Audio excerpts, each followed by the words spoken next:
ስለዚህ እኛ አንጾምም ይላል። ጌታ የጾመው እኛ እንዳንጾም ነው። ኦርቶዶክስን ማክበርና መውደድ የምርጫ ጉዳይ ሳይሆን ግዴታችሁ። አራት ናቸው የንስሐ መግቢያ መንገዶች። አንደኛ በእግዚአብሔር ፊት ጸጋ አግኝተሻል፣ ሞገስ አግኝተሻል፣ ተወደሻል፣ ተመርጠሻል። ሰላም ሰላም፣ እንዴት ናችሁ? ለዛሬ እንግዲህ እንማማርበታለን ብዬ ያሰብኩትን ቪዲዮ ይዤላችሁ መጥቻለሁ። ያላችሁን ሐሳብ አስተያየት ኮሜንት ላይ አስቀምጡልኝ። ይህን ቻናል ሰብስክራይብ ማድረግ እንዳይረሳ። ወደ ቪዲዮቹ በጣም የሚገርመው ሁሉም ባይሆኑ አንዳንድ ጎረቤቶቻችን ጌታ ጾሞልናል ስለዚህ እኛ አንጾምም ይላሉ።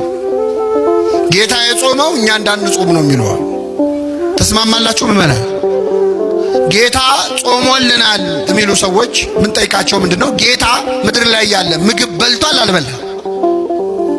አልበላም? ውሃ አስጠጥቷል አልጠጣም? እንቅልፍስ ተኝቷል አልተኛም? ስለዚህ ጌታ ጾሞልናል ብለው የማይጾሙ ሰዎች ጌታ እንቅልፍ ተኝቶልናል ብለው ማቆም አለባቸው። እንቅልፍ ለምን ይተኛሉ? ጌታ ተኝቶልናል። ምግብ ለምን ይበላሉ? ጌታ ምን ብሎልናል? በልቶል። እንዴ መርጦ ነው እንዴ? ከመሃል ጾሟን ብቻ ነው እንዴ ጾሞልናል የሚባለው? ብዙ ነገር አድርጎልናል እኮ። አራያ ሊሆነ ምሳሌ ሊሆነ ነው። ክርስቶስ በነገራችን ላይ ጾም ያስፈልጋል አያስፈልግም የሚለውን ጥያቄ አልመለሰውም፣ ዘለለው። ምን እንዳለ ታውቃላችሁ? ማቴዎስ ወንጌል ምዕራፍ 6 ላይ ጾም ያስፈልጋል ወይስ አያስፈልግም የሚለው ጥያቄ ዘለለውና ስትጾሙ አለ። ምን ስትሉ? ያው መጾማችሁማ የታወቀ ነው። ክርስቲያን ከሆናችሁማ ምን ትላላችሁ? ስለዚህ ስትጾሙ እንደ ግብዞች አትኑ አለ። መጾም ጥያቄ ውስጥ አይገባም። ራሱ ጾም ያስፈልጋል አያስፈልግም የሰይጣን ጥያቄ ነው። ክርስቶስ ዘለለውና ስትጾሙ ብሎ አፈጻጸሙ ላይ ነው ማብራሪያ የሰጠው እንጂ መጾምማ የማይቀር። የኛ ቤተክርስቲያን መንፈሳዊት ክርስቶሳዊት ቤተክርስቲያን ስለሆነች ሰበብ እየፈለገች ነው የምትጾመው። ሰበብ እየፈለገች አሁን ጌታ ጾመ ብላ ታጾመናለች። ትንሽ አረፍ ታረገና ደግሞ ሐዋርያት ጾመዋል ብላ ታጾመናለች። ትንሽ አረፍ አርጋ ደግሞ ፍልሰታ ታጾመናለች። ልክ እንዴት ነው ወላጆች ታውቃላችሁ ምግብ ሲያጎርሱ እችም ጉረስና የመጨረሻ በቃ ከዚህ በኋላ አትጎርስም የሚሉት ነገር አለ። ቤተክርስቲያን ጾምን እንደ ምግብ ነው የምትሰጠን። አንዴ ተፈታ አንዴ ተያዘ እያለች እያረሳሳች ማለት። እቺ አጭር ነች። በቃ 3 ቀን ነው አይዞ ነነዌ ነው እቺም ብቻ ቀመስና ከዚህ በኋላ አትጾምም ትላለች። ወይ 3 ቀን ነው ብለህ ትጾማለህ። 9 ቀን 10 ቀን ካረፍክ በኋላ ደግሞ አብይ ጾም ብላ ትመጣባለች። የመጨረሻ እያለች ማለት የዚች ቤተክርስቲያን ልጆች ስላረገን ስሙ የተመሰገነ ይሁን። ለመብላት አይደለም ሰበብ የምትፈልገው ለመጾም ነው ቤተክርስቲያን። በጣም የሚገርም ነገር ልንገራችሁ። አንድ ሰው በበሽታ በጽኑ በሽታ ቢታመም በህመሙ ምክንያት መጾም ካልቻለ እንዳይጾም ይፈቀዳል አይደል? እንዲበላ። የሚገርመው ግን በሥርዓተ ቤተክርስቲያን ያ ሰው ከዛ በሽታ እንደማይድን እርግጥ ከሆነና የሚሞት ከሆነ ቤተክርስቲያን በቀረው ዕድሜ እንዲጾም ነው የምታረው። እንዲጾም እስኪሞት ይብላ ሳይሆን እስኪሞት ምን ይበል? ይጾም። ጥቅሙ ስለገባት ነው። ጾም የዋዛ ነገር እንዳይመስላችሁ። አቤት ቅዳሴ ላይ እሑድ ቀን እኮ ቪዲዮ ይዞ መቆም ነው። ሰው ይገባል ይወጣል ይገባል አሃዱ እየተባለ አንዳንዶቻችን ቀጥ ብለን አሃዱ ሲባል እየሰማን ነው። አንዱ ልፍ ሲል አተቆም እኛም አቋረጥን ቅዳሴው ነው ማለት። እሱ ምንም አይመስለው። ምን አሃዱ የሚባለው ምንድነው? እሱ ይመጣል አውደ ምሕረቱ ላይ መስቀል አይበሉት ምን አይሉት የሆነ ነገር ይሰራል። ከዛ ይሳለማል። ሙዳየ ምጽዋት ውስጥ የሆነ 100 ብር ይከታል። ደግሞ ኮራ እያለ ደግሞ ይወጣል። በቃ አለቀ። ቅዳሴ እየተቀደሰ አንዳንዶቹ መቁጠሪያ ያጨዋሉ። ቋ ፈሪሳዊነት ነው። ጸሐፍት ፈሪሳውያን እንደዚህ ናቸው። እንዲሰሙ እንዲታዩ ይፈልጋሉ። ቅዳሴ እየተቀደሰ ወለሉ ዱዓ እስኪል ድረስ የሚሰግዱ ሰዎች አሉ። ሰው ሁሉ እስኪሰማ ፈሪሳዊነት ነው። ይሄን ጸሎት አይሰማም እግዚአብሔር። እንደዚህ አይደለም። የማህበር ጸሎት ከሆነ የማህበር ጸሎት ሰው ያስቀድሳል። ነጠላ ለብሶ ጥሩ ነው። ልክ አሜን ከተባለ በኋላ ነጠላውን ማጠፍ የሚጀምረው የት ነው? መቅደስ ውስጥ። እዛው ያራግፋል። ግማሹ ግራና ቀኝ ይዞ ያጥፋል። እዛ ቤተ መቅደስ ውስጥ ሆኖ ቤተክርስቲያን ውስጥ አራግፎ ነጠላውን ፌስታል ውስጥ ከቶ ይወጣል። ምን ማለት ነው? ልጆች የምታስቆርቡ እናቶች ልክ እግዚኦ ሲባል ተሸክማችሁ ታመጣላችሁ። ካስቆረባችሁ በኋላ ይዛችኋቸው ትወጣላችሁ። አሜንም አልተባለ። ይሄ እኮ ዘርፎ መውጣት ነው፣ ሰርቆ መሄድ ነው። የሰው ቤት እንኳን ዝም ብሎ ድግስ ቤት እንደተገባ በቁም በልቶ ወዲያው አይወጣ። የቁጭ ይባላል እኮ ትንሽ ከዛ ጊዜ ይስጥልኝ ይባላል። ቅዳሴ ስናስቀድስ በጃኬት በቲሸርት በቁምጣ በቢጃማ በድሪያ በቱታ የሰውነትን ቅርጽ የሚያሳዩ ልብሶች፣ ሰውነትን የሚያጋልጡ ልብሶች፣ ጸያፍ ጽሑፍና ስዕል ያለባቸው ልብሶች አድርጎ መገኘት አይፈቀድም። እንደዚህ ነው የምናስቀድሰው። በፍጹም ንቃት ነው። ፌስቡክ አናይም፣ ቴሌግራም አንጎረጉርም፣ ስልክ ሲደወል ትተነው አንወጣም። ቅዳሴው በንቃት ነው የምናስቀድሰው። እና ታዲያኛ አሁን ብናማረር እግዚአብሔር ይሰማናል እንዴ? ይሄን ያህል ዓመት አስቀደስኩ፣ ይሄን ያህል ዓመት ጾምኩ፣ እግዚአብሔር ግን አይሰማኝም። መቼ አስቀደስን? ይሄ የሌላችሁ ደግሞ ቀሩ አሏችሁ። ጠላ የለኝም እንግዲህ ምን አደርጋለሁ? ገላገልከኝ መምህር እንዳትሉ። ድሮ ሰው ከቤተ ክርስቲያን እንዳይገባ ይከለከል ነበር። ያለቅሳል። 3 ቀን እንዳትገባ፣ 7 ቀን እንዳትገባ ከእናቱ ሲለይ ማለት ነው። አሁን ካህኑ መጥተው 10 ቀን እንዳትገባ ቢሉት ገላገሉኝ እንደውም ነው። ዝም ብለን ነው የምንመጣው እኮ እኛ እንዲሁ ዝም ብለን እንገባለን እንወጣለን። በሁለት ጥቅስ ድራሻችን ይጠፋል። ከዛ ደግሞ ጉራችን ነበርኩበት እንላለን። ድንጋጤ አለ፣ ሁከት አለ፣ ፍርሃት አለ፣ መንቀጥቀጥ አለ፣ ስጋት አለ። ምን እንወሻሻለን?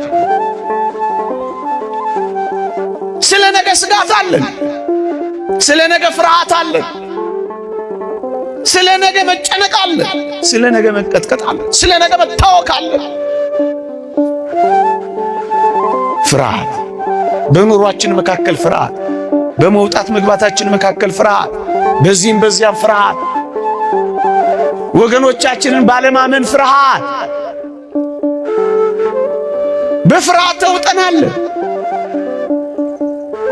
ዓለም አስፈሪ ሆናለች። ምክንያቱ በፍርሃት ትውጠናለች። ምናልባት እግዚአብሔር በእኛ በዚህ መካከላችን አላረገውም እንጂ ይኸው በወንድሞቻችን በወገኖቻችን ያለው ፍርሃት ምንኛ ከባድ። የቆምንበትን መተማመን ያልቻልንበት ፍርሃት ነው ውስጣችን ያለው። ነገን ከተስፋ ይልቅ ስጋት ሆኖ ፍርሃት ከያዘን ቆየ። ዓለማችን ሁሉ በዚህ ፍርሃት ተይዛለች። የቴሌቪዥናችንን መስኮት ጨክነን አይኖቻችንን ተክለን ማየት ካቆመ ስንት ጊዜ አለ። የእናንተን አላውቅም፣ እኔ ከተቆራረጥኩ ቆይቻለሁ። የሕፃናትን ደምና እንባ ማየት እንዴት ይቻላል? ታላላቅ የዓለም ሚዲያዎች በሙሉ የዜና ሽፋናቸው ፍርሃት ነው። ለወትሮ የተባበሩት መንግስታት በር ላይ የጻፉት ሰይፋቸውን ማጭድ ጦራቸውን ማረሻ ያደርጋሉ ብለው ነበረ፣ ግን አላረጉትም። ሰይፋቸውን ሰርጓጅ መርከብ ሰሩበት፣ ጦራቸውንም ሴጣኑ የሚባል ቢነካ ድምጥማጥ የሚያጠፋ መሳሪያ አመረቱበት። በጦር መሳሪያ ትንንቅ ፍርሃት። ታዲያ እቺ የምንኖርባት ዓለም የፍርሃት ዓለም አይደለች? የሚያስፈራ ያለባት፣ ሰው የሚያስፈራ፣ አውሬ የማያስፈራው ሰው የሚያስፈራው ነው የተገላበጠባት አይደለ?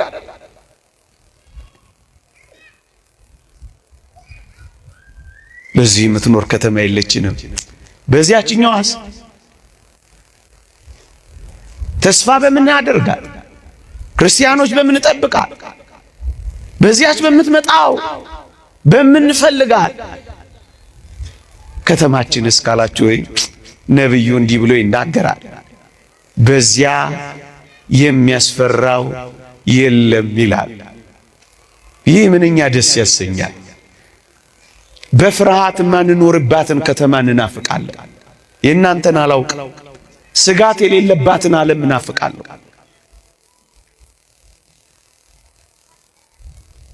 የሚያስፈራው የሌለባትን ዓለም እንፈልጋለን ማለት እኮ ነው እንዴ! ነብዩ ኢሳይያስም ተናግሮላታል እኮ ምን አይነት ፍርሃት! የሚናጠቅ አውሬ የሌለባት ከተማ፣ አባት ከተማ፣ የአራዊት ጥርስ ማፏጨት የሌለባት ከተማ፣ የእባብ መናደፍ የሌለባት ከተማ፣ የአውሬ ግሳት የእባብ ፉጨት የለም ይላል ነብዩ ኢሳይያስ።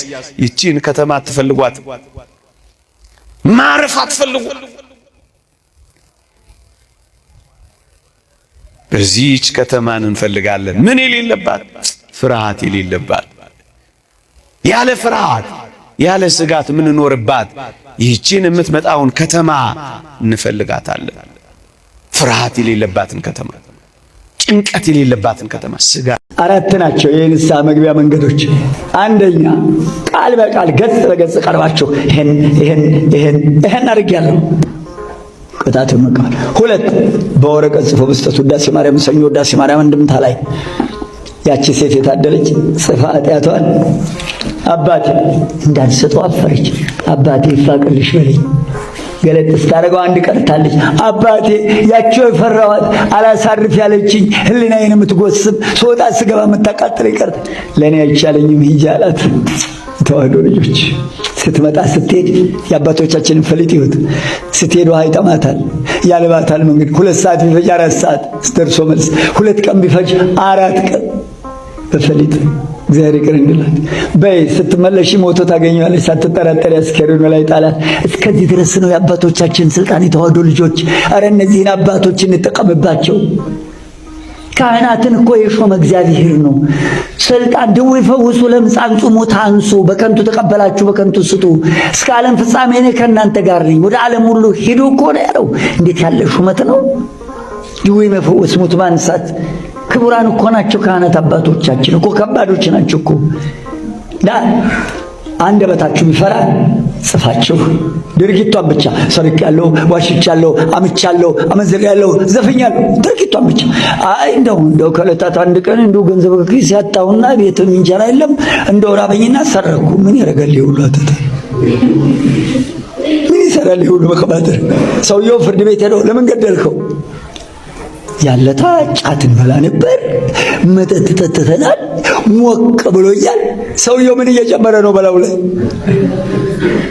በገዛፉ ወንጀል እየጨመረ ሞቅ ብሎኛል፣ ከዚያ በኋላ ገደልኩት። ዳኛው የሚጠብቀው ምን የምትለውን ቃል ይሄው ላይ አያስፈልግም። ዋሻው ገደልኩ፣ ሰረኩ፣ በቃ። 3ኛ የምትወዱት ባልንጀራ ወይስ ባላጋራ ነው? 8ኛው ጓደኛ ወይስ ጉደኛ አለ? ባልንጀራ የምትወዱት ባልንጀራ ካለ ወይም ጓደኛዬ ነው የሚባለው። ጓደኛ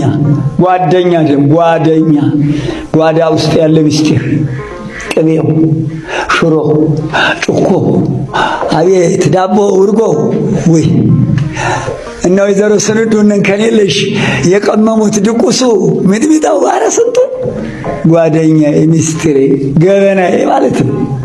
እውነት ጓደኛ ካለ እናት ልጅ ይኸውልህ ነፍስ አባቴ መምሬ ገሌ ናቸው ስሜን እንዳትነግር ግን የነፍስ ልጅ ሆኖ በላቸው።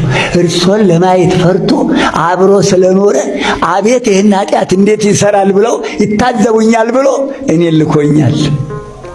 ግን እንዲህ የምትልኩት ወንደኛል። ገና አንድ ነገር የጓዴ ትናንትና አንድ ሚስጥር ልንገርህ፣ ገና ሚስጥር ነው ሲለው እዚህ ጋር ይሸቀሽቃል፣ ይወጋዋል።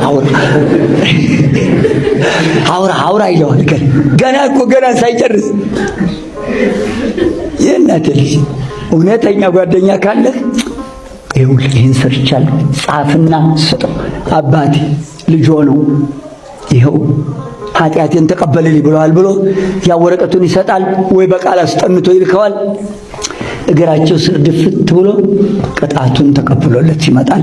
እግዚአብሔር ይፍታህ ብለዋል ሲሉኝ አቤት አባቴ ይፍቱኝ። ያ ተራራ የማይከልለው ደመና የማይገርደው አምላክ እዛ ሆኖ ይፍቱ ሲል እሱ እስከሚመለስ ድረስ በግንባሩ ተደፍቶ ተንበርክኮ ነው የሚጠብቀው። እዛ እግዚአብሔር ይፍታህ ሲሉ ከራስ ጠጉር እስከ እግር ጥፍሩ የያዘው አስሮት የነበረ የኃጢአት ሰንሰለት አብሎ ይወርድለታል። ከዚያ በኋላ ቅጣቱን በደንብ ተረድቶ ይዞለት ይመጣል፣ ይጨርሳል፣ ያጭቃል። 3ኛው የማይታወቅበት ደብር ሄደህ ሸምገል ያሉ ካህን በመድኃኔዓለም በመብርሃን አባቴ አይለፉኝ ይገላግሉኝ፣ በኃጢአት ታስሬ መጥቻለሁ ይፍቱኝ። ይኸው የሰራሁት ኃጢአት ብትፈልግ ጽፈህ ብትፈልግ በቃል ተረስቶ እንዳይቆጭህ ተምረሃል። ጽፈህ ብትሄድ ጥሩ ነው። ከመመላለስ ጻፍ አድርገህ ውዳሴ ማርያም ውስጥ እዛች ጸሎት ውስጥ አድርገህ አየው አባቴ ገላግሉኝ። ያውቃሉ አባቶቻችን የተዋሉት። ያዕቆብ ስንት ምዕራፍ ነው? 5 ምዕራፍ መሰለኝ። ያዕቆብ ለወንድምህ ኃጢአትን ለምትወደው ባልንጀራህ ንገር ይላል። ሌላው የማታውቅበት ደብር ሄደህ በቀጥታ ተቀብለህ ከፈለጉ ብለህ አባት ከሆኑ እንዳትረሳው፣ በዛ ያለ ኃጢአት ሰርተህ ከሆነ የሰጡት እንዳይጠፋበት ያችን ጽፈው ይኸው ለንስሐ አባት ወስደህ ስጣቸው። ይህንን እንድትፈጽሙ ይላሉ። ሄዶ አባቱ ጋር መጡ። ይኸውልዎት ጉዴ ብዙ ነበር፣ እርሶን ለመናገር ይታዘቡኛል ብዬ ፈርቼ የማያውቁበት ገዳም ሄጄ ኃጢአቴን ጨርሼ መጣሁ። የተሰጠኝ ቅጣት ነበብ ያርጓዩና አለዛም በቃሉ ይሄን አልጾም ብለውኛል ይላል። ይቀበላል። እሳቸውም እግዚአብሔር ይፍታ እንኳን ገላገለህ ልጄ በርታ ይሉታል። ባገኙት ቁጥር የደረስክ ስግደቱን እየሰገድክ ነው፣ ምጽዋቱንስ ጾሙንስ ይጠይቁታል፣ ይከታተሉታል። ሲጨርስ ወዲያ ወደ ስጋው ደግሞ ቤተሰቦች ቪዲዮን አይተን ተመልሰናል። በቪዲዮ እንደተማማርንበት አልጠራጠርም። ያላችሁን ሀሳብ አስተያየት ኮሜንት ላይ አስቀምጡልኝ። ወደ ቀጣይ ቪዲዮ እንላለን። አለው ማለት የሚችለው ማን ብቻ ነው? ማን ብቻ ነው? ከአዳማ ወደ አዲስ አበባ እየሄድኩ ነው፣ እግዚአብሔር ቢፈቅድ ማን ቢፈቅድ። ከአዳማ ወደ ወለንጭት እየሄድኩ ነው፣ ወደ አሰላ እየሄድኩ ነው፣ ማን ቢፈቅድ። ወደ ዝዋይ እየሄድኩ ነው፣ ማን ቢፈቅድ። ማታ ተኝቼ ጠዋት እነሳለሁ፣ ማን ቢፈቅድ። አልጋ ላይ ተገለባብጦ ጠዋት መተኛት ቀላል ነገር ነው እንዴ? አንተ ተኝተህ እኮ የነርቭ ሲስተም፣ የደም ዝውውር፣ ያተነፋፈስ ስነ ስርዓትን ማን ነው የሚቆጣጠረው? ማን ነው የሚቆጣጠረው? ስሙ የተመሰገነ ይሁን። ስለዚህ ዝም ብለህ ከመሬት ተነስቶ እኔ አለው አይባልም። አለው ማለት የሚችለው እግዚአብሔር ብቻ ስለሆነ፣ አለውም ካለ ያለው እሱ ብቻ ስለሆነ፣ ያለም የሚኖርም ስለሆነ፣ ሰው ግን አለው ብሎ መናገር አይችልም። ማታ ከተኛ ጠዋት ላይ ይነሳ ይችላል። ሰውነት ስላለው አለው ማለት አይችልም። አይታችኋል አይደል? 70 ዘመን ሙሉ ከአንገቱ በላይ ማሽን ውስጥ ገብቶ ይኖረውን ሰው። እኔ በጣም የሚገርመኝ እንደው እጅ ያላችሁ ሰዎች አላችሁ፣ አይን ያላችሁ ሰዎች፣ ሕያው እግዚአብሔር ምስክሬ ነው፣ ከዚህ በላይ ሀብቴ።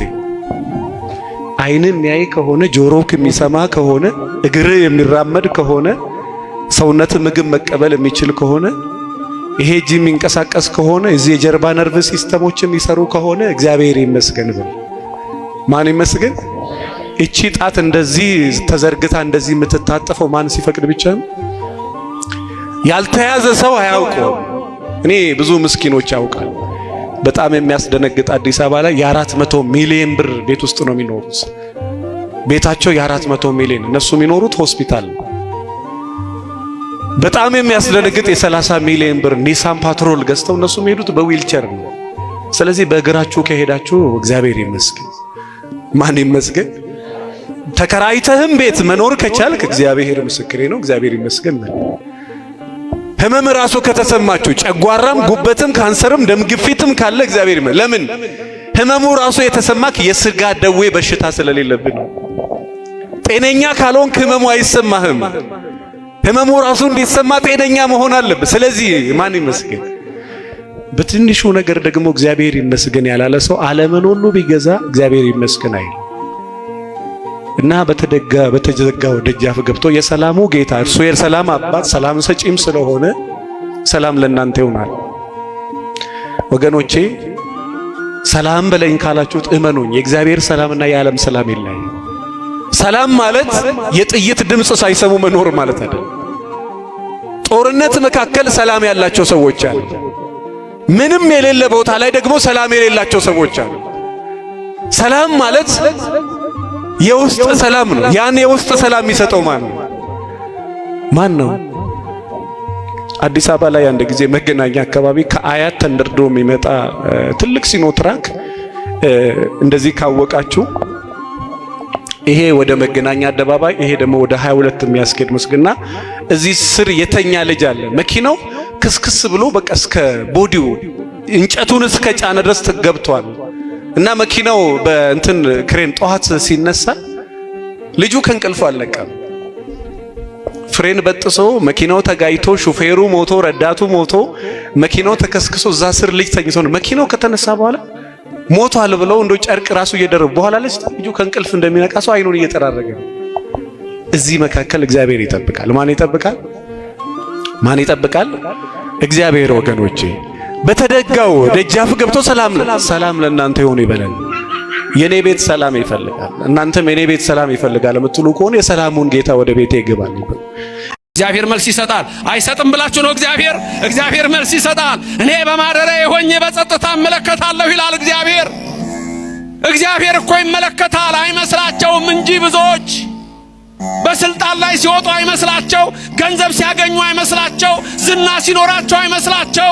እግዚአብሔር ግን ምን ይላል? እኔ በማደሪያዬ ሆኜ እመለከታለሁ። አሕዛብ ሁሉ በፊቴ በሚዛን ላይ እንዳለ ትንሽ ትቢያ ናቸው፣ በገንቦ ውስጥ እንዳለ ትንሽ ጠብታ። እግዚአብሔር ውስጥ ተጽርሐ መቅደሱ፣ እግዚአብሔር በመቅደሱ ነው። እግዚአብሔር በመንበሩ ነው። የራሔልን እንባ የተመለከተ ሰማይኩ ጋሮሙ ለሕዝብ ያለ የሕዝብን መከራየው ወረዱ ይላል። አሁንም ለኔና ለእናንተ ይውረድልን የሰማይ አምላክ። አይችልም ማዳን አይችልም፣ ማውጣት አይችልም፣ ከመከራ አይሰውርም። ዛሬ ሕይወትን ሊቀይር አይችልም። ዛሬ ኑሮ ሊቀይር አይችልም። ዛሬ በረከት ሊሰጠን አይችልም። ዛሬ የምንመኘውን ሊያደርግልን አይችልም። አይችልም ወይ? ንገሩኝ። የሰራዊት ጌታ እግዚአብሔር አይችልም ወይ? ተናገሩ። ይችላል አይችልም?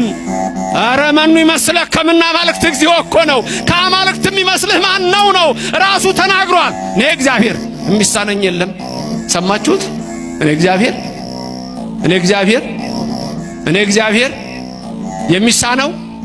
የሚሳነው ታዲያ ምንድነው እናንተ ችግር? ጳውሎስ ያለውን ላስታውሳችሁ እንዴ? ቅዱስ ጳውሎስ በረከቱ ይደርባችሁ። ኃይልን በሚሰጠኝ በክርስቶስ ስንቱን እችላለሁ? ኃይልን በሚሰጠኝ በክርስቶስ ሁሉን እችላለሁ። ደግማችሁ ንገሩኝ ሁላችሁም። አልሰማሁም። ምን በሚሰጠኝ? ኃይልን በሚሰጠኝ በማ በክርስቶስ ስንቱን እችላለሁ? ሁለቱን፣ ሦስቱን፣ አራቱን፣ ስንቱን እችላለሁ? ክርስቶስ ከእናንተ ጋር ይሁን ለዘላለም። ክብርና ምስጋና ይግባው። እናመሰግነዋለን። ስሙ የተመሰገነ ይሁን። ስለ ማርያም ሳስብ ማየው ይሄንን ነው። ጌታ ሲያይ ፕላን አድርጎ ዓለምን የማዳን ፕሮግራሙን ከዘላለም ዘመናት በፊት የያዘውን ፕሮግራም ይዞ ወደ መሬት ለመምጣትና ፕሮግራሙን ለመጨረስ ሲመለከት መቅደስ ውስጥ ያያታል። ሲመለከት ያያታል። መንገዷን ሲያይ እሱን ነው የምትፈልገው። ፊቱ ናት ያለችው። በእግዚአብሔር ጸጋ የተሞላች ናት። ቅድስት ናት። ንጹሕ ናት።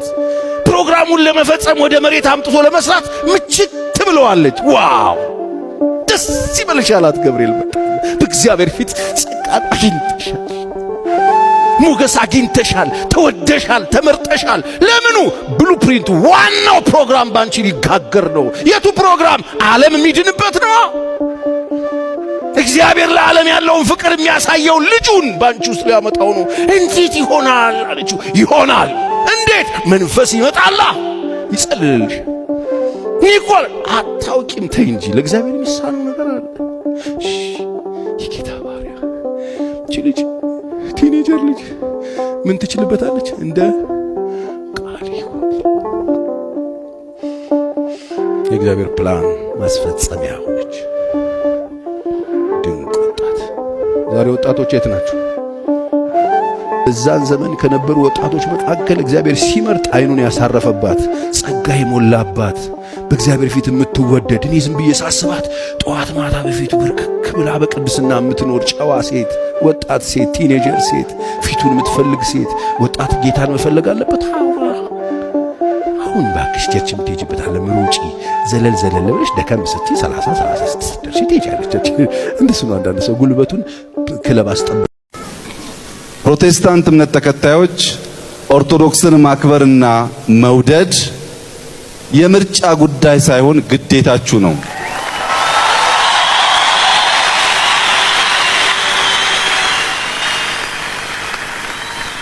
ከየት አመጣኸው ያላችሁኝ እንደሆነ የምትከተሉት እየሰቀሉት እንኳን የሚያውቁትን አያውቁምና ነው ያለው።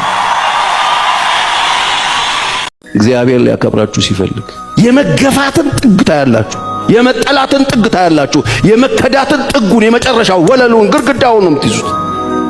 እግዚአብሔር በሕይወታችሁ ያለውን ሊያደርግ ሲፈልግ ሁለተኛ ይሁላችሁ የመጨረሻ የብቸኝነት ወለለይ፣ የማጣት ወለለይ፣ የችግር ወለለይ፣ የመጨረሻው መሬቱን ነው የምትይዙት። የመጨረሻ ነው የምትወድቁት።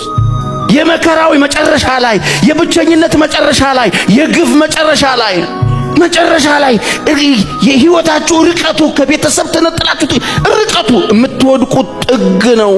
ያን ጊዜ ግራ እንዳይገባችሁ እግዚአብሔር ያለውን ያደርጋል። የሰማኝ አሜን ይበለኝ። እስቲ እግዚአብሔር ያለውን ያደርጋል በሉ። ጮክ በሉ ነው ያደርጋል። ጥጉን ትይዛላችሁ፣ ጉድጓድ ውስጥ ነው የምትወድቁት። በለቅሶ ሸለቆ በወሰነው ስፍራ የሕግ መምህር በረከትን ይሰጣል ይላል። በረከትን ያዘጋጃል። የመጨረሻ የጉድጓዱን ጥግ ትይዛላችሁ። መሬት ላይ አይደለም፣ ጉድጓዱን መጨረሻውን ትይዙታላችሁ። የግፍን መጨረሻ ታገኙታላችሁ።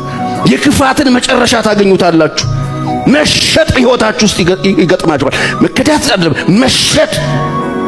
ሰዎች ተደራድረው ይሸጧቸዋል፣ አሳልፈው ይሰጧቸዋል። መቼ? እግዚአብሔር ሊያከብራችሁ ሲፈልግ የኔ በምትሏቸው ሰዎች ትሸጣላችሁ። አውጥተው ሸብ ያደርጓችሁ። ሚስጥራችሁን የሚያውቁ፣ ገመናችሁን የሚያውቁ፣ ህልማችሁን የሚያውቁ፣ እናንተን የሚያውቁ አባት ለእናንተ ያለውን ፍቅር የሚያውቁ እነሱ በጥቃት ገባችሁ ያሉ ሰዎች ይሸጡ። እግዚአብሔር እየጣላችሁ አይደለም። ሰው ሲጥላችሁ እግዚአብሔር አይጥል። ለዛሬ ይዤላችሁ የመጣሁት ቪዲዮ ይሄን ይመስል ነበር። በቪዲዮቹ እንደተማማርንበት አልጠራጠርም። ያላችሁን ሀሳብ አስተያየት ኮሜንት ላይ አስቀምጡልኝ። ይሄን ቻናል ሰብስክራይብ ማድረግ እንዳይረሳ። በቀጣይ በሌላ ቪዲዮ እስከምንገናኝ ቻው።